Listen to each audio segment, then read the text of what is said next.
Welcome back. We're joined now by Renee Darkus and Dan Sorrell, and we are here to talk about the Grouseland Quilt and Fiber Arts Festival. Thank you all for joining us this morning. Thank you. And tell us a little bit about this festival. Well, we're going to have a quilt festival on October 15th and 16th. Okay. And it's going to be from 9 to 4 at Green Activity Center on the Vincennes University campus. Oh, wonderful. And tell us a little bit about Grouseland for people who may not know. Grouseland's the home of William Henry Harrison, who was the 9th President of the United States. He lived in the home during the time that he served as the governor of the Indiana Territory from 1800 to 1812. And that was in the time when the Indiana Territory included not just what we know of as Indiana today, but also Illinois, Michigan, Wisconsin, and parts of Minnesota. The house was the first brick home built in Indiana and was built really with a large-scale Virginia plantation home with the idea that as settlers moved out here to the west, what was really the first American West, what they would see is that the American nation was moving west with them.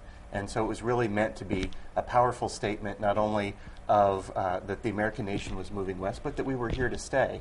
And so a lot of famous events happen, treaty signings and things like that happen at Grouseland.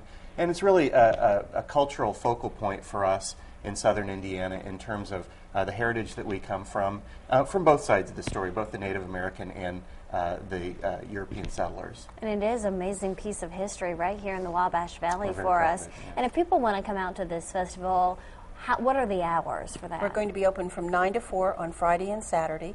The admission is $5, and that gets you into our festival. We're also going to be having an antique hand fan display. We're going to have 392 fans on display. Oh, wow. So it'll be really interesting. They've not been on display in total for a long time, if at all. And then we'll have a lot of quilts. And then over at the mansion, we're also going to have a bed turning where we're going to turn down the covers on the bed and let you see the antique quilts that are over at the mansion. That's an additional $5 charge. And then we also are going to have a great lunch available for folks if they'd like that. Wonderful. And so again, when is that taking place? Friday and Saturday, October 15th and 16th from 9 to 4. And it's at Green Activity Center at Vincennes University. Wonderful. Well, thank you so much, and it's wonderful to open up this great piece of history for all of us to see. Thank you so much. Thank you. As we take a break, here's another look at all that information for Grouseland's Fiber Arts Festival. There are the dates and times. If you'd like some more information, there's a phone number and a website on your screen. Definitely check that out. A great piece of history right here in the Wabash Valley. Let's follow by a look at your events calendar for this Thursday. You're watching News 10 This Morning. We'll be right back.